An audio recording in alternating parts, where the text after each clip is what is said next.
Over the past several months, we've examined historic security incidents at major events, engaged with federal law enforcement on emerging threats, such as malicious drone activities, which are one of the biggest threats.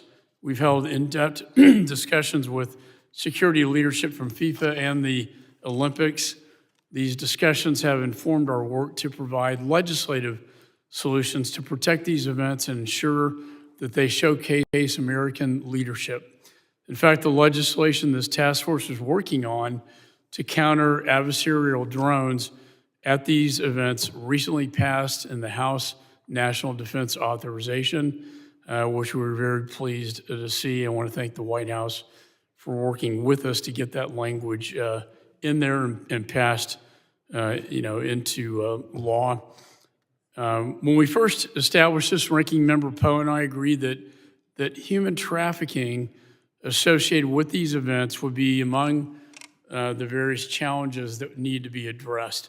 This is an issue that's near and dear to my heart. I know it's near and dear to the ranking member's heart. It's one that's a very tragic story that we've seen up front, close and personal, and especially with Miss Courtney Litvak, who I have had the honor to be associated with, and from her family to work, getting her appointed to the White House Advisory Council on Human Trafficking, a person who experienced grave danger and abuse at the hands of these traffickers. I know she has her personal story to tell, but I was so glad that God blessed us and saved her life and brought her home.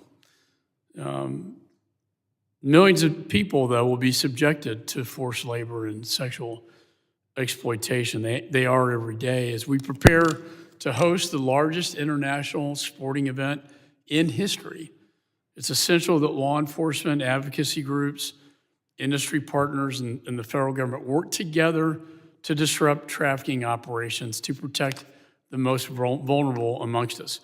There are about an estimated 27.6 million people being trafficked worldwide. That's an astounding number. 77% in forced labor, 23% in sex trafficking, and men and boys account for 57% of victims, women and girls for 43%.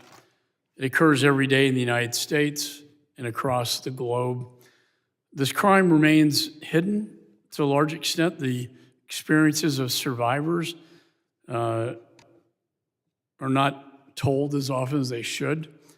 Their courage in sharing their stories, like Ms. Litvak, often have helped law enforcement learn how to recognize signs of exploitation, intercept criminal networks, and rescue victims. I've been long committed to this cause. We call it human slavery. Back in 2017, I was proud to sponsor a bill which became law, and that was the congressional authorization of DHS's Blue campaign.